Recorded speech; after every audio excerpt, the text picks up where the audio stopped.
Hi, this is Paul. I've been working on But Why Christianity, John Vervaeke, Jordan Hall, and Jonathan Pageau. I think it's a great video. The deeper I get into it, the better I like the video.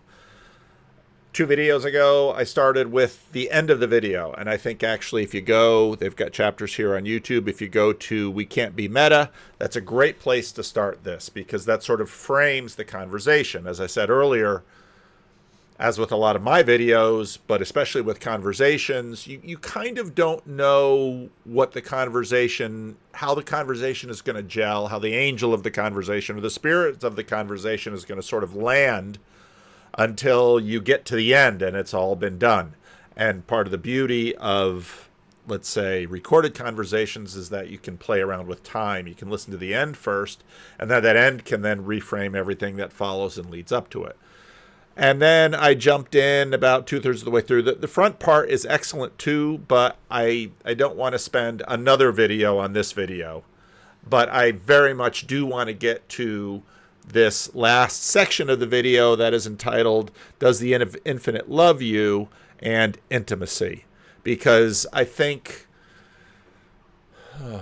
well, I just today recorded another conversation with a bunch of the people that were at the Northwest Estuary. And Rafe Kelly and Graham and Nate and I were on it, and Jess was moderating. And it was really cool. That, I think, comes out this weekend. Rafe was talking about the fact that he and Jordan Hall are kind of nice to compare in this conversation because both sort of became Christians at the same time. And they're sort of similar enough in terms of what they're coming out of, but also different enough in terms of just who they are. And so kind of comparing their conversions is interesting. And both of them, of course, are very close to John Vervaeke. Maybe I'll have to propose to John and Rafe that, or depending on that, there's lots of meat on the bone here in terms of exploring for Rafe Kelly, as for Jordan Hall, why this commitment to Christianity. Now, I don't know that Rafe has joined a church yet. Given Rafe's upbringing, I doubt he was ever baptized, so it would be an adult baptism for Rafe. Jordan was baptized not too long ago. And so, there's a lot going on. But this part of the video, but why Christianity, that's coming, I think gets into some really important things. Zen is a clear And I will do it once I have the sound set properly. Okay, here we go. example. I do think there are versions of Buddhism that are committed deeply to non-escape. Zen is a clear example of that. The idea of nirvana as escape is explicitly, completely, repeatedly rejected. Now I want to make a comment here on the United States is vast, and the world is vaster. I know that for some people, they get triggered by the fact that there's some sort of compare and contrast between Christianity and Buddhism. When you hear Rafe talk about Rafe was like, well, Christ came into me, the Buddha didn't come into me, so Christian I am, something to that effect. But it's really helpful to remember and to remind Christians who have lived within their church, within a very Christian context. Again, in the United States, there's so many different. The United States is sort of an amalgam of different nations. And what was the guy's name that wrote that book? Mark Lefebvre recommended that book to me. It was a great book. Basically about all the little sub-nations that the United States is. And that's really true. And so for many people in this space, this is very true at the event in Olympia. Many people in that space had explored Buddhism quite a bit. Mark D. Parker, of course, has. So many people on the coasts, especially the West Coast, have explored Buddhism, and so there's going to be sort of a back and forth and compare and contrast. And many people like me don't necessarily know a lot about it, and sort of have to approach it propositionally, don't really approach it sort of with the other three Ps. But of course, John Vervaeke's done a lot of exploring in his life, and so this is part of his own processing. So when you hear him processing, just let him process. And there is the self-emptying aspect in relationship to that. And then there is the, it's not I who live, but the Buddha nature that lives in me. All of these, if you'll allow me, and I'm searching for words. And now it's helpful too. It's not I who live, but the Buddha nature lives in me. I don't know, but I suspect he's just basically taken Buddha nature and put that onto the Apostle Paul quote that Jonathan Pageau had mentioned. And again, to get back to, we dealt a little bit with the syncretism question. Did I write this or did I say it? I'm hard pressed to imagine anyone who is connected into the world network to not have had some Jesus code sneak into their metaphysical imaginary, their moral imaginary. Christianity has spread throughout the world to a great degree. Remember that Christianity went all the way out into Asia at a very early age, and a lot of those churches died, and there's the churches of the East. Many of them died. So Christianity has been out there informing people's minds, and just like when I find someone come into church and I begin to get to know them and we begin to develop a relationship, and I discover that their primary formation about their Christian imagination has been developed by watching Hollywood movies. Heaven Can Wait, Flatliners. I'm thinking about movies back in my past. I probably haven't kept up with all the other movies that have sort of played with this. Robin Williams had sort of an afterlife movie. Ghost. There's another, Demi Moore and Patrick Swayze. So you find people's ideas are shaped by this cosmopolitan, pluralistic, and so it's, what is, there is no clean room.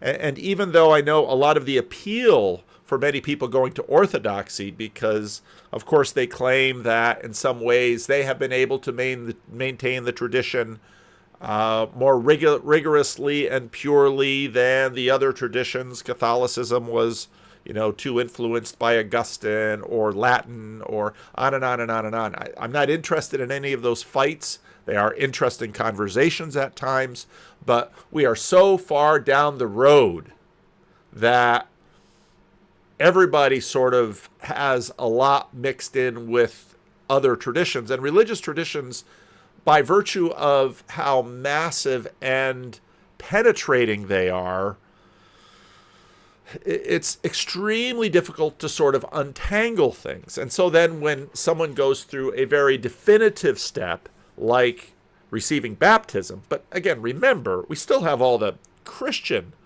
tribal spats to deal with. So Jordan Hall's baptism in I don't know, is it a Reformed Baptist congregation or a Baptist? I don't know much about the church he was baptized in, but would his baptism be acceptable to the Roman Catholic Church?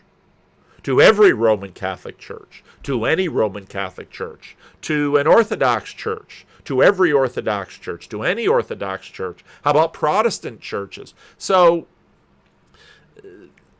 when we have these conversations, you almost just have to take a step back and admit that there's tons here that we have to sort of skate breezily over because we don't have enough knowledge and don't have enough lifetime to absolutely address the combinatorially explosive nature of what we're trying to sift through. All of these functions, I'm trying to use a neutral term, are found there equally well. Mm-hmm. Now, I'm not saying they're found equally well in all religions. I'm not saying that. Okay. See, John is aware of these issues, and so he's sifting, because it's so hard, especially in a context where there's religious rivalry between groups to try to not trigger any landmines, not, to have this productive conversation. Now, again, these three individuals have been talking to each other for a while. They have developed trust with each other. And that's where you need, if you don't have sort of a cultural container, you need a relational platform from which to have the conversation productively.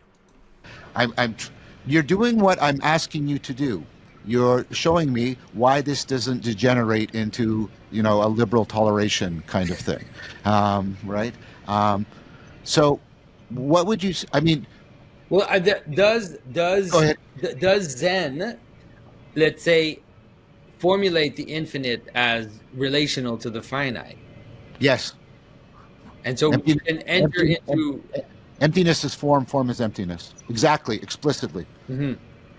So I know this is going to sound weird, but then why don't people pray in Zen? They do. So I happen to know a Zen Roshi, and he prays and he chants, and so forth. What's the infinite like? Does it have a sense of humor? I'm sorry, Jordan. You're going to have to be more precise in what you mean by that question. Well, one of the things of something that has. So Grimgrid did some work on yesterday's video, and sometimes I pop in to laugh, to just say that I'm laughing with them, and yeah, it's what is the infinite like? Does it have a sense of humor? It's a great question, but it's just this enormous question that floats your way. As a character relationship is that it has. Well, I'm sorry, Jordan. You're going to have to be more precise in what you mean by that question. Well, one of the things of something that has a character relationship is that it has a character relationship, and so the question is something like. Well, okay, let me answer that first. Okay, so this is Schellenberg, who's an atheist, but he says what we're talking about sacred is, it's ultimately real, and again, not in the neutral sense, in the ontonormative. I want to participate in it, so that's a relationship term. I want to participate in it. I want to conform to it. I want to reciprocally open. I want to be realized by it as I realize it. All of that. Secondly, it's ultimately orienting. Like people reorient sure. towards it, right? And it's ultimately transformative. It causes, this the deepest possible transformation from being egocentric to being profoundly reality-centric. But does it care about you? That's the question. Does it care about you? Why does that matter to you? That's a question. It might matter a lot, but it's definitely a question. And I think that was a great question, because this is where sort of the people care. Part of what happens in Christianity is that the astounding claims of the Bible, of the biblical God, is that the biblical God cares. And I think it's exactly at this point where a lot of the deconstruction, the people going to nuns and duns, the new atheism, because I can point to how many Christian hymns. Oh gosh, I've pointed to this one before. Okay, this was Ralph Carmichael in 1964, and I remember in the 60s this became a hymn that people really enjoyed. They wanted to get away from, let's say, the 19th and 18th century English hymns, and this is a little bit before the Jesus People movement and a lot of that, but this song got picked up, and this song was big in the late 60s and early 70s. In his stars his handiwork I see, on the wind he speaks with majesty, though he ruleth over, like how they put the ruleth, it's fascinating stuff happens with hymns. Though this will probably trigger Jonathan Pageau. He'll remember this song.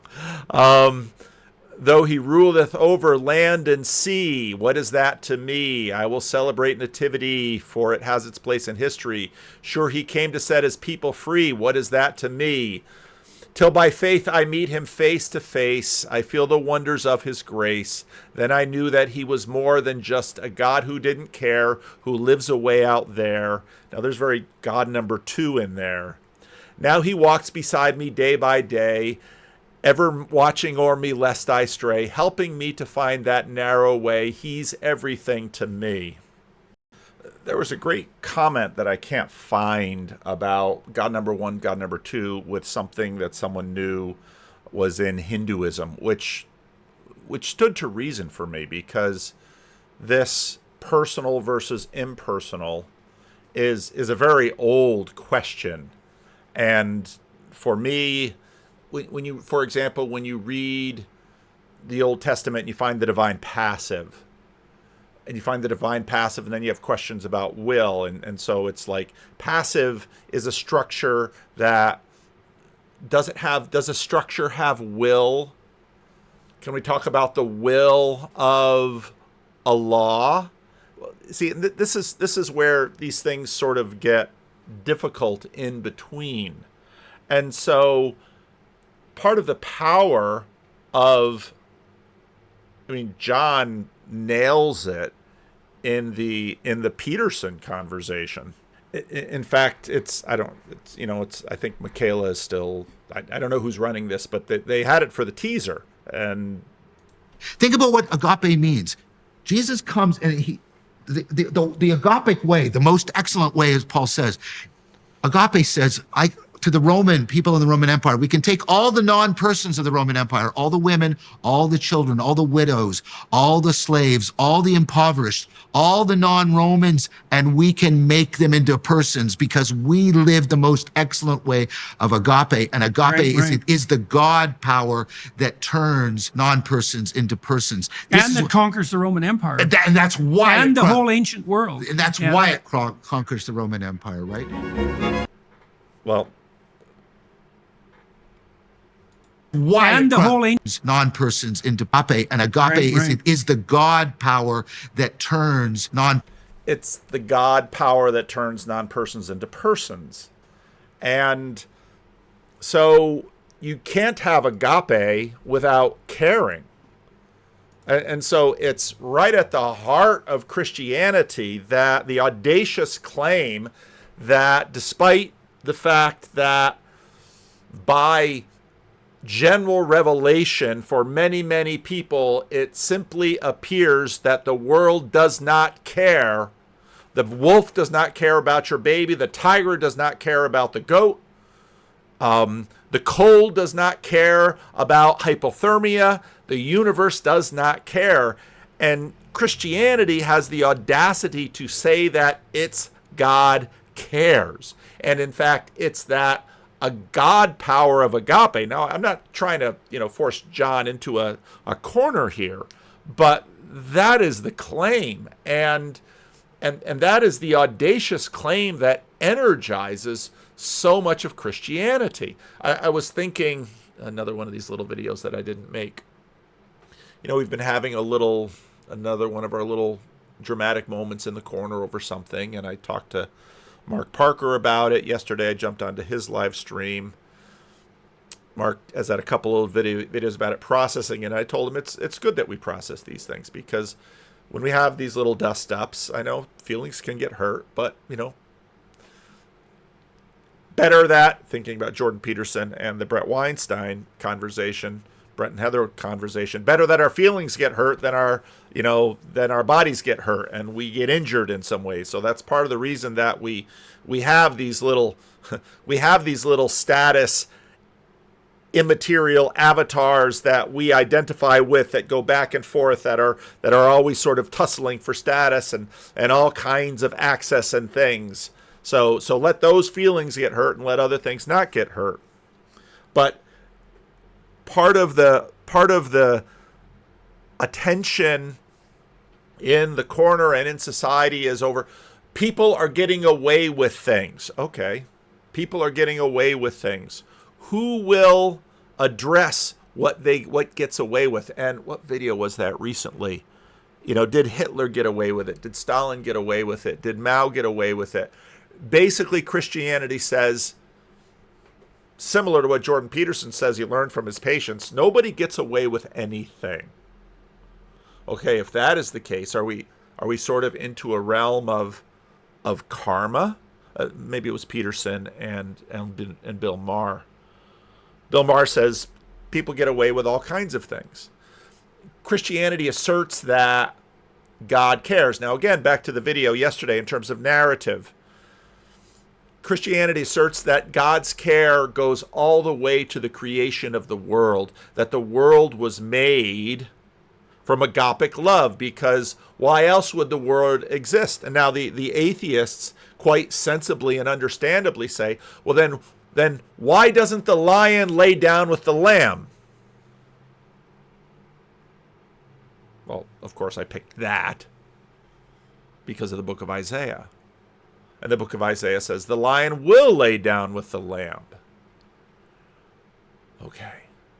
So why is it important that God cares? And I go, of course, well, what do we mean by God? Would a caring God create a situation in which if you leave your baby out in the frozen tundra, it's quite unlikely that the wolf will suckle instead of consume your child? And this is what we're wrestling with. Can we? Okay, so it's a beautiful story that creation cares. You can look at. I won't pull up the clip. You can look at Avatar, where the creation starts fighting back against the evil exploiters from another planet who are trying to mine unobtainium. Wasn't that what they called it? But it was, I mean, the idea that creation has a soul, has some agency, and it's not merely poetic or romantic. But what is the relationship between creation and God? Because, of course, in Christianity, you've got that hard line creator-creation distinction. It's not pantheism. Well, so here's, okay, let's do that. I mean, I'm basically trying to do like, what are the dots and see where the patterns match. And if they're isomorphic, they're isomorphic. And this ends up being something that may not be isomorphic, and then we can talk about it. Right. Okay. So the concern there is, I guess I'm going to try and speak on behalf of a Zen person. That's a little bit tricky, but speak on behalf of the Buddha specifically. Oh yeah. John will now be the Buddha, the Tathagata, right? My concern, and I mean, this is not a concern that's like weird. A lot of Christian theology has been responding to this concern, which is the ontotheological critique. The problem when you start saying it cares for me, or he cares for me, is it sounds like you're turning God into a person, and persons are prototypical Aristotelian substances. In fact, that's Aristotle's primary example of what a substance is, a person, which I don't think is a good translation of hypostasis, by the way.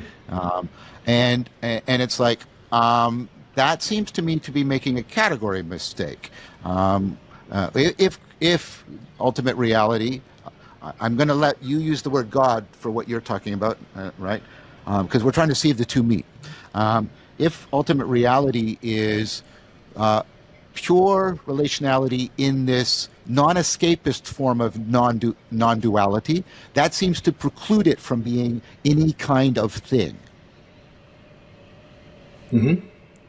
And again, the God number one, God number two. Shoot, I wish I could find that comment. It was a great comment.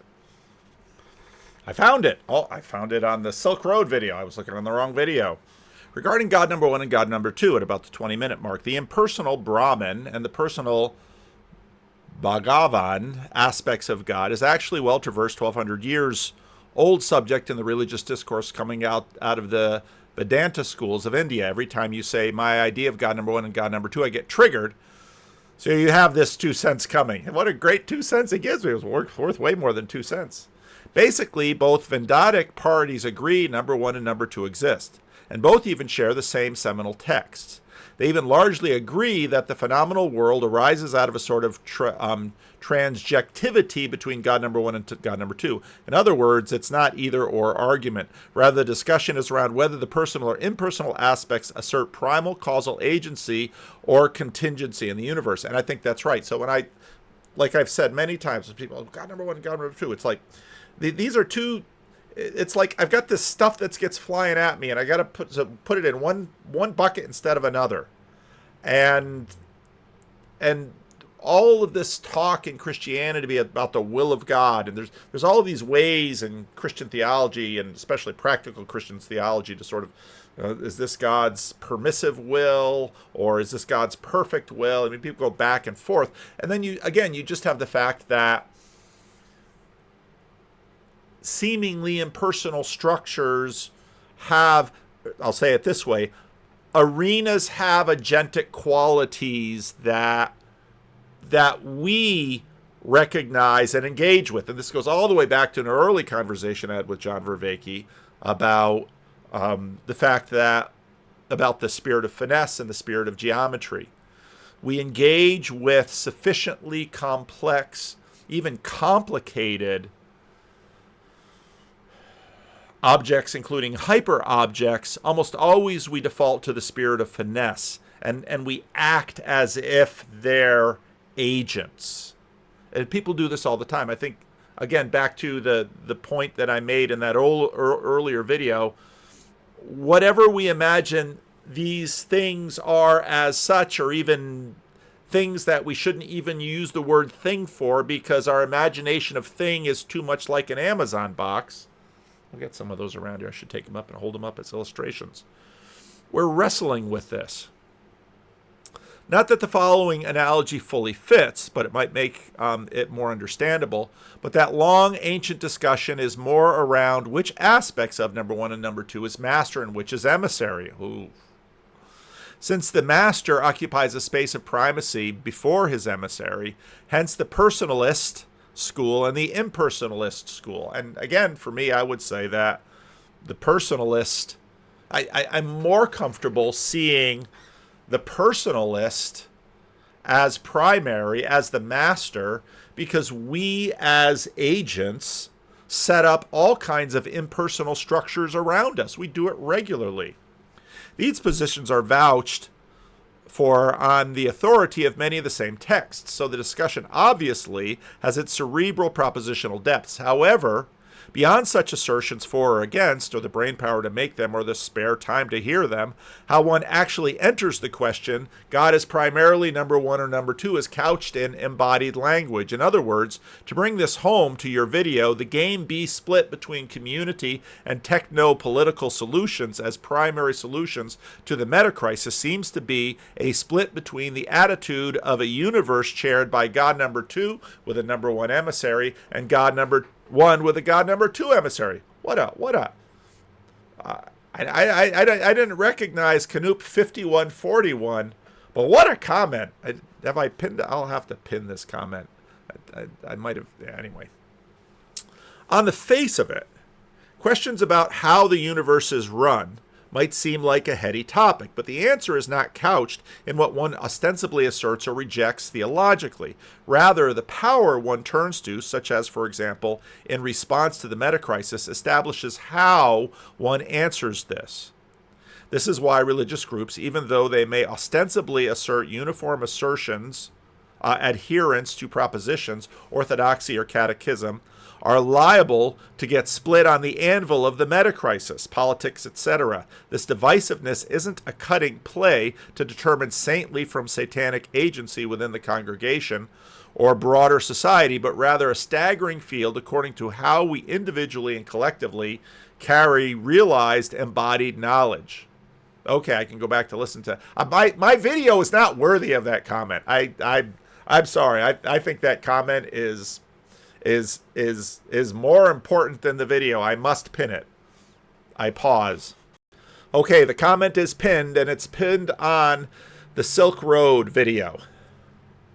I think part of the reason so many people, in my pastoral experience, it is on this issue that so many people walk away from Christianity because they can more easily tolerate trauma and violence from an impersonal universe than from a personal God.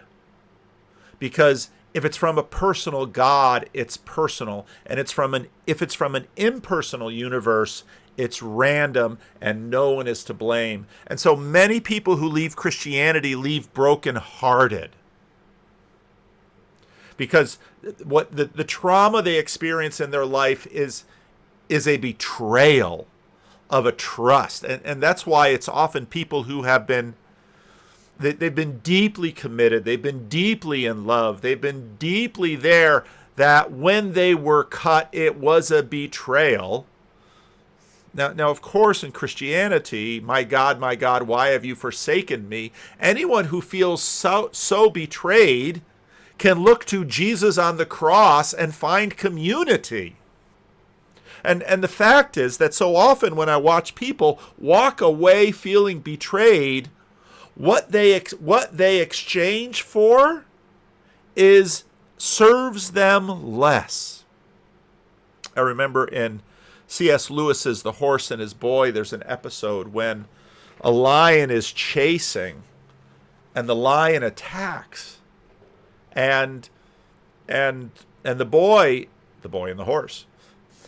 Why would Aslan, why does Aslan have claws? And so often people want to just sort of default to a universe where Aslan has no claws. And I understand why. But right there at the center of Christianity is, according to Nicaea, a member of the Trinity crying out, my God, why have you forsaken me?" to another member of the Trinity.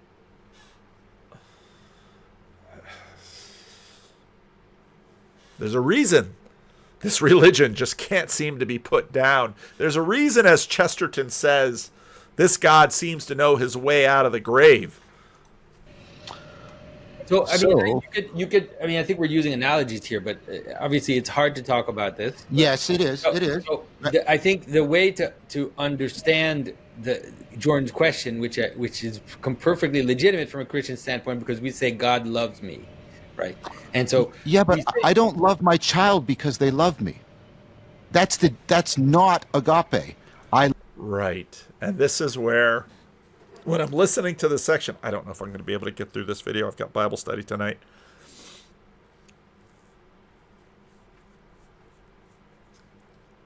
Who loves first? It was that agape. You don't love your child because your child loves you. Your child can't love you. Your child is this bundle of need. As John said, you make that child with that love. This is the heart of Christianity. And like, Jordan, is this unique? I don't know. I haven't surveyed all the world religions, but to me, I don't know any other religion where the God dies for you. I mean, again, I understand why people sort of duck out of Trinitarian language, because it just gets really hard to hold. But the Son of God lays down his life for the creatures who have rebelled against him. I mean, Peterson says this all the time. It's an archetypal story. I don't think you can tell a better one. And why on earth is that story good? And it doesn't escape. I don't escape my self-centered nature. That story leverages the fact that I care about me. And then that story takes me from that place of being self-centered and self-interested and gives me the power to agapically love the other, to that kenosis that we talked about in the last video that they talked about just a few minutes ago. I mean, they've arrived at it. Here it is. Here is Christianity. love God. Spinoza, No. right? You shouldn't. If you No, but genuinely love in God, Zen, is there a sense of that relationship with the infinite? Like, is there a sense they that love it. They love shunyata. If that's what you're The asking, question is, does shunyata love them? why do you want that? You're agapic. You Because don't want if what I'm you love looking to love for- you back. No, I'm not saying what you want. I'm I ain't as agapic as I should be. And we see this in the child. There's no creature more selfish than an infant. Does that infant care whether or not, that infant just ripped the bottom half of a woman open in birth? No, it needs to eat. It wants to eat. It demands to eat, and it demands to feed regularly. Does that infant care that its timetable is upside down because the infant sort of slept when mom was moving around, and then when mom lays down to go to sleep, the infant's like, oh, it's time to be awake, and it's time to push and kick and do all those things. And now when the baby is born, that it's fully awake at night. Night's like, oh, I was in the dark. It was warm. It was quiet. Everything was muffled. This is the time when I like to exercise. And so the poor mother drags herself out of bed to pick up that baby. And then the father is like, well, I'm kind of glad she's nursing instead of the bottle, because then I would have to get up. And, but through agape, that infant will grow into a child that will be able to sacrifice for the mother. And on and on and on. That is the great chain of agape. And it is the heart of Christianity that we can't get enough of. And you got me preaching now. If I'm looking for the ultimate, then I need to have the totality of all possible relationality contained within the ultimate. And an ultimate that does not contain the affordance for loving John, literally logically, is less than one that does. So that's it. No. The ontological argument is such a sneaky argument. Oh, because you're engaging to what sounds to my mind like a performative contradiction. You're invoking ultimate relationality and then pinning it to the existence of a specific subject that is capable of a predicate, namely loving John. Okay, good. No. So that's perfect. Okay. So let's call it this is the Aristotelian error. Okay, right. I like that name. Yeah. I don't like Aristotle, so go ahead. John going all out here. Yeah. So what I mean is, I don't like the standard reading of Aristotle that's got taken up in modern philosophy. Mm-hmm. Yeah. So this notion that, how do we say it right?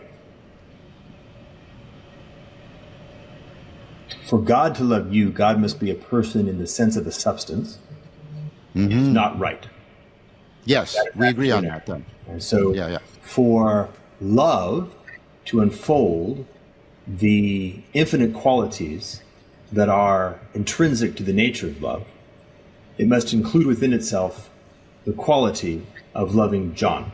In fact, loving all of John's cells and all the John's quantum states, right? But John specifically is the example we're using right now. And any version of love... All my quantum states, I love that. Yeah. Hey, the infinite is really big. That's actually the infinite is not really big. The infinite's not really big. Cantor was going to jump all over you for that one, but go ahead. And so any way of endeavoring to how do you say it? Any ontological that's not right either. Yeah, this is hard, and I understand that I'm pushing you both really hard, but you're being very kind to me. I'm not. I don't know about John, but I've been doing a Monday, Wednesday fast, and so Wednesday, Friday fast. Are you doing strict fast? So, I'm sorry, Jordan. And I thought, am I going to break fast? So I'm ready to go with John on this. You don't fasting puts you at your peak. That's why Jesus fasted 40 days in the wilderness before he did battle with the devil. Have to do a strict fast. Nobody's forcing you to do a strict. Actually, being faint is probably perfect. The perfect state. Yeah. In my weakness, his strength is there you go. Exactly. Jordan, can I say one thing that might be helpful? Not because I think it's full agreement, but it might close the distance and give you something to work with. I feel welcomed, enveloped, afforded by agape, by logos, right? But I wouldn't say that, I wouldn't want to create the sentence, agape logos loves me, even though it's analogous to what it's like when somebody's loving me. Are you saying that? Because Spinoza's fine with that too. The same love by which I love God is how God loves himself. And the love by which God loves me is the same love that I have for reality. That's that kind of thing. No. What I'm saying is that the totality of all possible ways of entering into the relationship of love, including the ones that you have with your son, but not limited to, and much more, is contained in love, which is the name of God. Right. But so again, I tried to say something, and this is a little bit trite. It's something like saying, like, and to be fair to me, Nicholas of Cusa says this: love loves, and love is one with the beloved. He gets the Trinity out of love. There's love, there's the beloved, and there's the loving, right? But he says there's ultimately just love, and you shouldn't think of it as loving, although you can talk that way. So I'm quoting a Christian here, by the way. I'm not trying to impose something from the outside. Like I said, I don't have any problem with the idea that I said it a long time ago when I talked about agape. Agape precedes me. It'll be after me. It is through me, and I am totally indebted to it. And therefore, I feel gratitude and gratefulness. And of course, I mean logos as well as agape. And for me, that's what it's like that's what I hear when people say I'm being loved by God. So what about something like intimacy? Oh, sorry, quick. I got to do a rule check. So I got to go to our resident ortho bro, because I don't know this stuff. Is Nicholas Lacusa a heretic? No. I think, is he a heretic in the ortho? I don't think Jonathan Pageau is an ortho bro. I've got lists of other YouTubers who are, but it's not Jonathan. Actually, it's irrelevant. What date is Nicholas of Cusa? He's in the 1500s? Yeah, or so something? it's irrelevant. It's like we don't talk about that because they're all heretics. They're all heretics. Okay, good. So we could just throw them out with. No, I'm kidding. He's not a heretic in the Catholic Church. Which means Yes, Jordan, you to the Orthodox are a heretic, as am I, as is Jordan Peterson. So, and I'm sure Jonathan Pageau is a heretic to some Orthodox churches. So there we have it. Unlike Eckhart, none of his propositions were considered heretical either. Yeah. And Eckhart, we don't know which proposition we're questioning. It's like Eckhart has been pretty much exonerated. Exonerated at this point. Oh, nice. We don't. His statements are probably the places that were questionable are probably not in his writings anymore. Anyways, we don't know what they were. Yeah. So the topic that maybe I would put on there, and maybe even leave it there for the moment, is that there's this notion of the concept of intimacy, of the quality of intimacy, that must be present for, and again, I'm just sticking here to straight logic. If it exists at all in reality, then it must be an expression of that which is the ultimate. And the question is that actually part of this, of the infinite or the one or the ultimate? If you have a relationship of intimacy, and intimacy is reciprocal in nature. Yeah. You're vulnerable, yes, but there's also something like a reciprocal vulnerability. Again, back to the fact that Christ incarnated and actually died on a cross, right, for a variety of different reasons. But part of that is actually there's a reciprocity of relationality here. You're actually entering into a quality where, and by the way, an actual person, which is important, right? That the quality of personhood does not define God, but is a part of something that God is actually expressing. And I agree with you, of course, that hypostasis is deeper than personae. So that's, I think, a question that's probably worth circling around, is this very precise point of what is the essence of the quality of the relationship of love, and where does it sit in the larger kind of cosmologies and theologies? No, I just want to say something also about the idea that God loves us. The way I think the best way to also understand that is the way this reciprocal reciprocity that we have. That God says, Christ says, love God and love your neighbor. Mm-hmm. And that's also how God loves you, right? It's similar to what you were referring to before, John. In Dante, you see it very beautifully.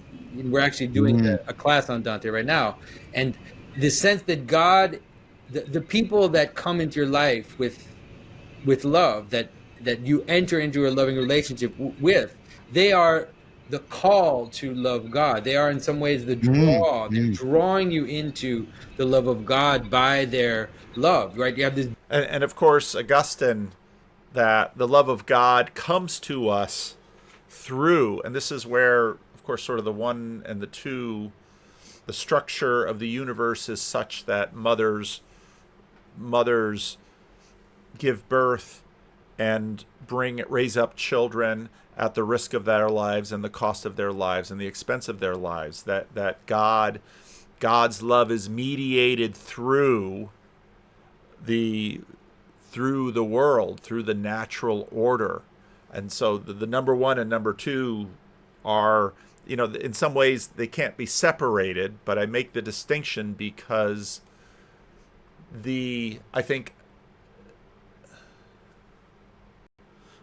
because in deism, basically what happens, you get into the modern period and deism develops, the watchmaker universe.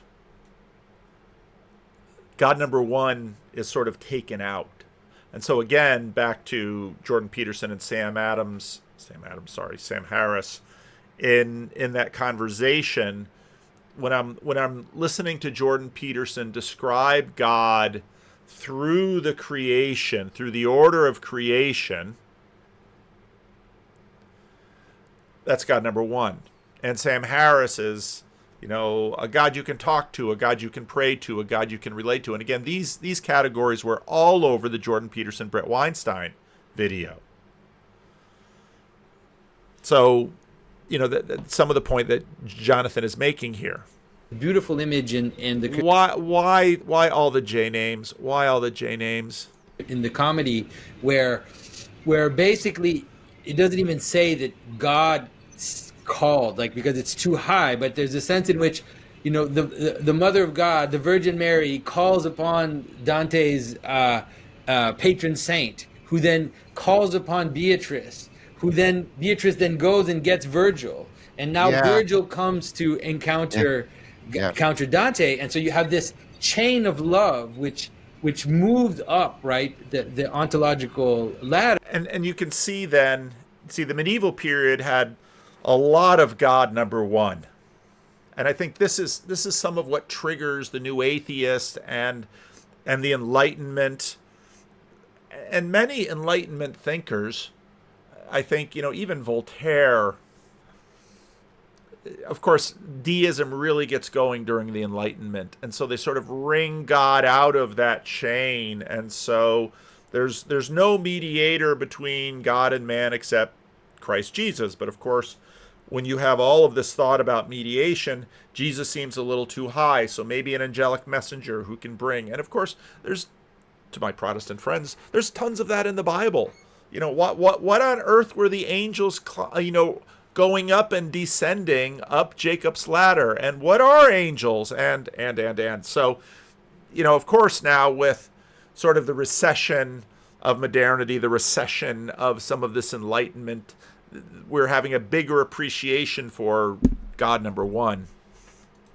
Into God's love, which is pulling all these things into him. And so, we can experience sometimes glimmers of this directly God's love, but to say God loves us is the same thing as to state that the world is good, right? It's the same thing. It's to say that all these aspects of reality are a piece of the ladder. They're an aspect of, not in a utilitarian way, but they're a ladder into God. They're a step there's something which is possibly revealing God to me at this moment, and if I can be in the right posture, then I can climb that ladder. I can see through the love of those around me, through all of this that's pulling me into God. And the mysterious, the hardest part of it, and the most mysterious part of it, is that sometimes when the love of those around me is evacuated, where I actually encounter hostility, that also becomes a ladder for the love of God to pull me into Him, because it's as if now it's a more direct. I can have access to a more direct relationship with God, even when Christ says, "Blessed are those that are persecuted for my sake."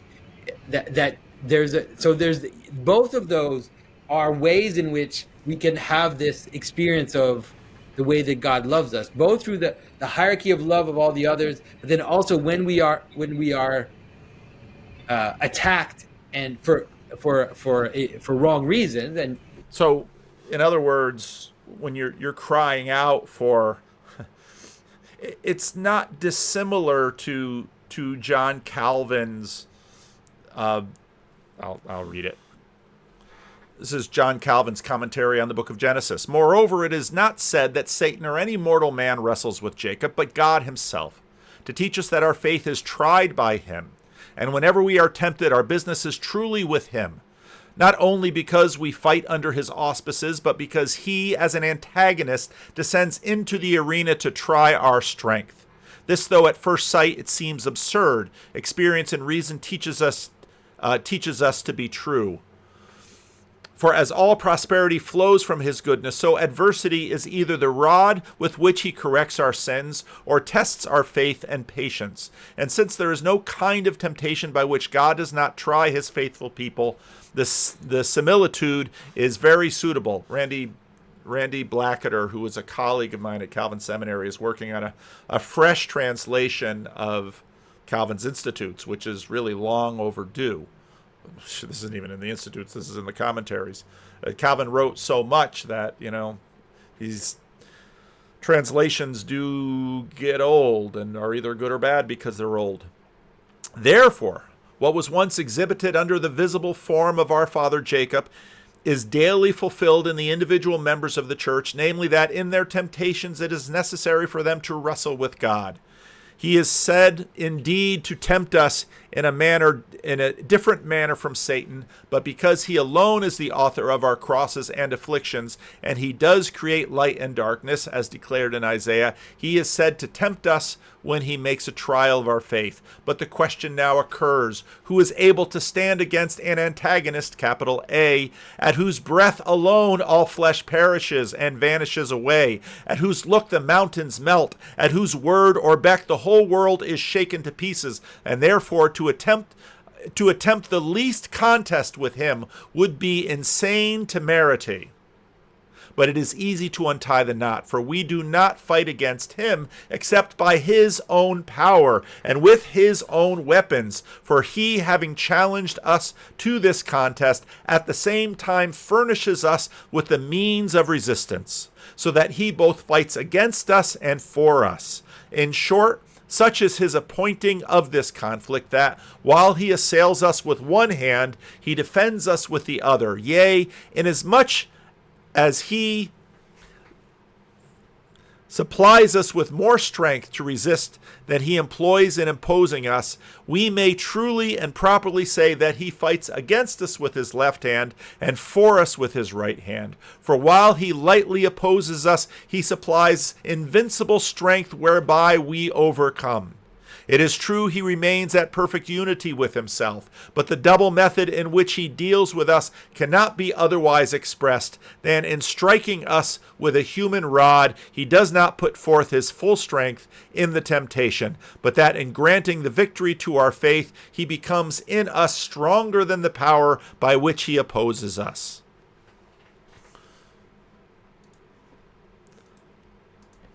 For the name of Christ, you could say. And then all of a sudden the love of Christ will also pull us into him. And if you haven't experienced it, obviously it's hard to describe, but it's something that you definitely do experience. So those two things, Jordan's point about intimacy and what you just said, seem to go really well together in my mind, and I understand intimacy as the affordance of reciprocal opening. So I have intimacy if I can indwell somebody, and then they can indwell me. A deep, profound participatory knowing, and then that affords reciprocal opening. And again, I think I can have that kind of intimacy with what we've already agreed, with ontonormativity, which is really real, and I love it because it's really real, and I do experience it in like Jonathan said, in logos agape, horizontally with other people, and upwardly and downwardly into the depths and up ontologically. All of that is the case. But like I say, and maybe this is me, but I find that I don't deny that I can, everything I can resonate with that in Christianity. Jonathan, I was there in the gospel seminar, and I made that clear. But right, I also have that in the depths of Buddhism, Zen, especially the depths of Neoplatonism, and again, and maybe this is ultimately, maybe we're pushing on something that is maybe something that we can't ultimately get out into a formal thing, right? And I may be asking for something that I can't ultimately get. What I hope I've offered is a way of explicating a lot more what you were saying, Jordan. And I think this is a much better answer, if you'll allow me, to Jim, than the one that you were trying to work out. Because I think that's as a friend, because I think this is the kind of thing that is the way you try to persuade people why you're a Christian in a way that I think is profoundly, has a potential to be what I hope you think it is, or want it to be, which is profoundly calling to them, rather than, right? Do you know what I mean? It's like we went down this, and there was I thought this was really good. I thought this was genuine, and I'm not trying to escape now or anything like that. but do you understand what I'm saying? I like there could be a point where we're looking for a difference that we can't, that's ineffable, that like, because I keep saying, yes, I have that, right? And not trivially so, because I'll say this and you'll go, yes, that makes sense, right? But I'm not trying to be reductive either. Sorry, now you can see that I'm running out because I'm starting to go into aporia. So I'll stop and let you two respond to what I just said. Well, it's interesting. So what I noticed was that I definitely don't want to persuade anybody. I don't necessarily even want to call anybody, which is weird because I know that's, I think, what you're supposed to do, but whatever. Yeah, it is, kind of. All I want to do is tell the truth. And all I want to do is follow as best I can the model that Christ laid down for us. And to the degree to which the Spirit puts something for me to do it with as much skill as I can, which is not much. Because I don't, it's critical. I don't understand. I definitely know that it's the weird thing. It's like the invert, that Socrates thing. I am quite certain that I don't understand how any of this works. And that anything that I might try to do is definitely a bad idea in a very particular kind of way. And so I'm really glad that you asked us to have this conversation. I had a very distinct sense that this is, it will rile a bunch of people up, but, as you said, though, what was it called? Persecuted in his sake, in his name. But I feel like what we did was useful in a big way. And good, very good. Yeah. Well, thank you. I mean, this is, if you'll allow me, I'm trying to, and I'm showing up in good faith. So this wasn't instrumental or anything. I have affection. I showed up in good faith. But this is the philosophical Silk Road. I'm trying to get to where we can get into these deeply mutually transformative, right, dialogos about relationships to sacredness. such that it's reasonable to believe, in the Belaban sense, that we're affording the advent of the sacred. We're affording its presencing in people's lives in a way that could matter to them, and so that's what I wanted to do. I wasn't, and I hope I showed up that way. I wasn't trying to refute anything. I wanted to get the juice out, if I can put it that way. Yeah. Sorry. But I think there's also something that, And then we'll go into the meta. So then you can go 2 videos ago. That's where I started with this. And then I covered most of the video. I think I covered most of the best parts of the video. And I think John Vervaeke is achieving his goal. He has, in fact, he is doing the Silk Road. And he is doing it with us. And he's doing it with John and Jordan, and he's doing it with me, and he's doing it with you as you're watching, and we're doing this together, and hopefully at the various levels of capacity and affordance that we are capable of. So I hesitate to say last time I'll treat this video, because I'll be doing another video and this one will pop in and oh yeah, and I've got to play that clip, but that's what I do. And you already understand that. And especially if you've gotten all the way to the end of this video, congratulations. Here we are. Time to land the plane. Leave a comment. Thanks for watching.